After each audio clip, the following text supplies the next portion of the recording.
Hi, my name is Jeremy Backman. I'm with Chubb Recreational Marine. Been doing insurance for over 20 years, and I'm here to answer some of your questions about getting boat and yacht insurance.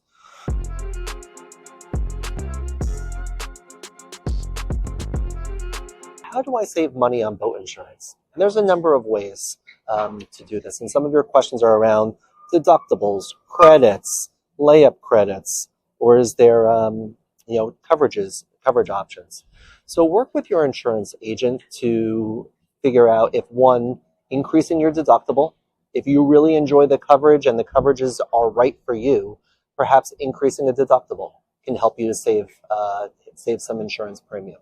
Two is also make sure that you're asking your insurance agent or your insurance professional that you're working with of what credits may be eligible that you're not taking advantage of.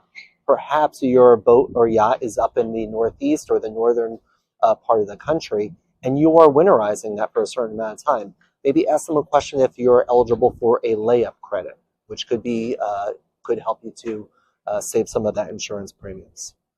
Can I suspend coverage or get a layup credit during the off season when I'm not using the boat to save on premium? This is a really complex question. One, suspend coverage. My recommendation is don't suspend coverage and take it completely out of place, because even with your boat, if it's winterized, something could happen to it.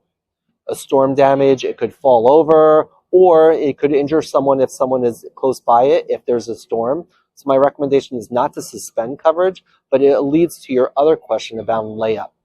If you are winterizing your boat and it is in layup, speak with your insurance agent and your insurance professional around whether the company that you're with is eligible, whether you're eligible to get a discount with it winterized. Is it cheaper to pay the insurance annually versus monthly installments? That may depend upon the company. Now, often there may be installment charges if you are paying it, an installment fee, or some companies may be offering a discount if you do pay it in full. So check with your company, and that's maybe a good option there. Should I consider only liability coverage, dropping hull coverage, or on an older or lower value boat to save money? That may be an option.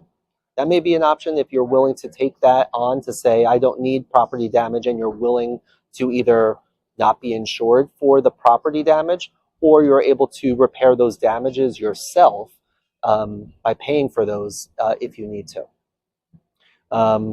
Now, that may change depending upon the company you're with, because some companies may not offer liability only, so that may determine whether you need to either switch insurers or keep the property damage coverage in place.